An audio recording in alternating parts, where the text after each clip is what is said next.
ঘুম থেকে উঠেই এক গাদা মেসেজ আসতে দেখলাম। এত সকালে কে দেয় এত মেসেজ? মেয়েকে বিছানায় রেখে ফ্রেশ হয়ে ফোনটা হাতে নিলাম। মেসেঞ্জারটা খুলতেই পায়ের নিচের মাটি সরে গেল। আমার খোলামেলা ছবি আমার আত্মীয় স্বজনরা পাঠাচ্ছে। এগুলো তো গত পরশু দিনের ছবি, আমার স্বামী তুলেছিল। হাত কাঁপতেছিল। আমার স্বামী এ ছবিগুলো তুলেছিল। হঠাৎ রাতে জিদ করলো, তোমার কয়েকটা ছবি তুলি। তুমি তো আমার বউ, আমি বারণ করিনি, কিন্তু সে ওই ছবিগুলো আমার আত্মীয় স্বজনকে পাঠানোর কারণ কি? তখন সে অফিসে, তাকে কল দিলাম, ধরেনি। পরে একটা মেসেজ দিল, কি রে খেলা তাহলে শুরু হয়ে গেছে? তুই আমাকে বলেছিলি না আমার চরিত্র নষ্ট, আমি পরকীয়া করি। আমি তো পরকীয়া করি, তুই কি করবি কর, এবার তো বাপের বাড়িও যেতে পারবি না। আমি বলেছি নষ্টামি করা অবস্থায় তোকে ধরেছি আমি। তারপর একটা কান ফাটানো হাসি দেয়। আমি নিজের কানকে বিশ্বাস করতে পারতেছি না। আমার স্বামী একটা মেয়ের সাথে সম্পর্কে জড়িয়েছিল। আমি প্রতিবাদ করার ফলস্বরূপ এটা করলো আমার সাথে। বাবা মা কল দিয়ে গালাগালি করলেন। সবাই ভুল বুঝলো। আমি সিদ্ধান্ত নিলাম নিজেকে শেষ করে দিব। সিলিং ফ্যানের সাথে ওড়নাটা বেঁধে টেবিলে উঠে ওড়না গলায় নিব। তখনই 3 বছরের মেয়ে পায়ের কাছে এসে কাঁদতে কাঁদতে বলল, আম্মু কি করতেছো? আমাকে খাওয়াইয়ে দিবা না? মেয়েকে বুকে নিয়ে কাঁদতে থাকলাম। পরকীয়ার জন্য যে পুরুষ তার স্ত্রীকেও সবার চোখে নষ্ট বানাতে পারে, সে কি মানুষ?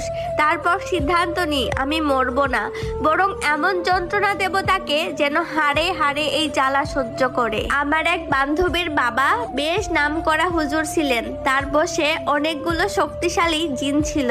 আমি মেয়েকে নিয়ে হুজুরের কাছে গেলাম। আমি স্ত্রী হয়ে আমার স্বামীর ক্ষতি করব, এটা শোনার পর হুজুর আমাকে বোঝান এটা যেন না করি। আমি হুজুরকে আমার সব পরিস্থিতি বুঝিয়ে বললাম, কিভাবে সে আমার বাপের বাড়ি কেড়ে নিয়েছে, কিভাবে সে আমার সব সুখ শান্তি কেড়ে নিয়ে পরনারীতে মজে আছে। আমার মরণ ছাড়া আর কোনো পথ নেই, কিন্তু আমার মেয়েটা এতিম হয়ে যাবে।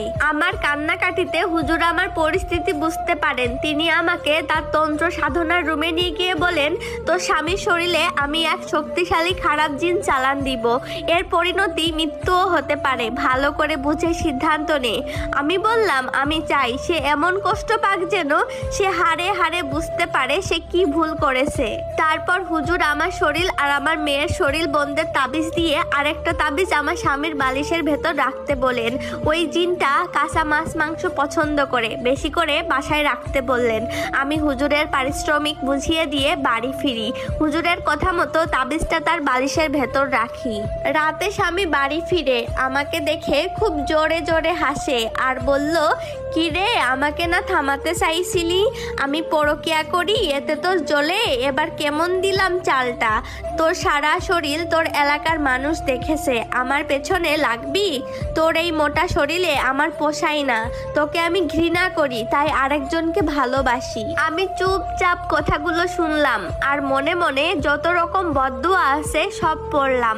একটা মেয়ে কত আশা নিয়ে তার স্বামীর ঘরে আসে, একটা সন্তান সবাই পায় না। আল্লাহ এত কিছু দেওয়ার পরও এত অকৃতজ্ঞ মানুষ হতে পারে? রাতে সে তার মতো ঘুমাতে যায়। সেই মেয়ের সাথে ভিডিও কলেও কথা বলছিল।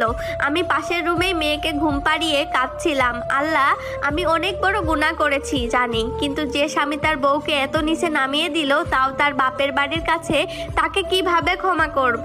তখন বাজে রাত 3টা। বিকট শব্দ আসতেছিল স্বামীর রুম থেকে। স্বামীর চিৎকারে ছুটে গেলাম, দরজা লাগানো। বাহির থেকে বললাম, কি হয়েছে? দরজা খুলো। সে কোনো মতে দরজা খুলে আমাকে জড়িয়ে ধরলো। সে ভীষণ কাঁপতেছিল। তার গলার পাশ থেকে ছুপ ছুপ রক্ত পড়তেছে। জিজ্ঞেস করলাম, কি হয়েছে?